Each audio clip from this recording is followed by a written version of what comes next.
ଦୁର୍ଗମ ଅଞ୍ଚଳକୁ ଫେରିଲା ନାବାଳକ ଦାଦନ ଶ୍ରମିକଙ୍କ ମୃତଦେହ। କାନ୍ଦବୋବାଳିରେ ଫାଟି ପଡ଼ିଲା ଗାଁ ଦାଣ୍ଡ। ପୁଣି ଦାନା ଯୋଗାଡ଼ ପାଇଁ ଅନ୍ୟ ରାଜ୍ୟକୁ ଦାଦନ ଖଟିବାକୁ ଯାଇଥିବା ନାବାଳିକା ଦାଦନ ଶ୍ରମିକଙ୍କ ମୃତଦେହ ଭିଟାମାଟିକୁ ଫେରିଛି।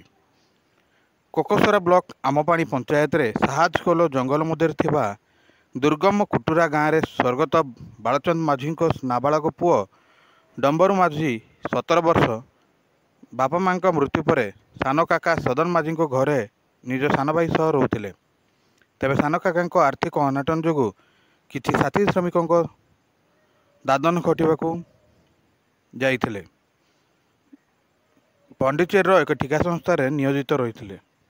ଗତ ସୋମବାର କୋଠା ନିର୍ମାଣ କାମ କରୁଥିବା ବେଳେ ଛାତରୁ ପଡ଼ି ମୃତ୍ୟୁ ହୋଇଥିବା ଜଣାପଡ଼ିଛି।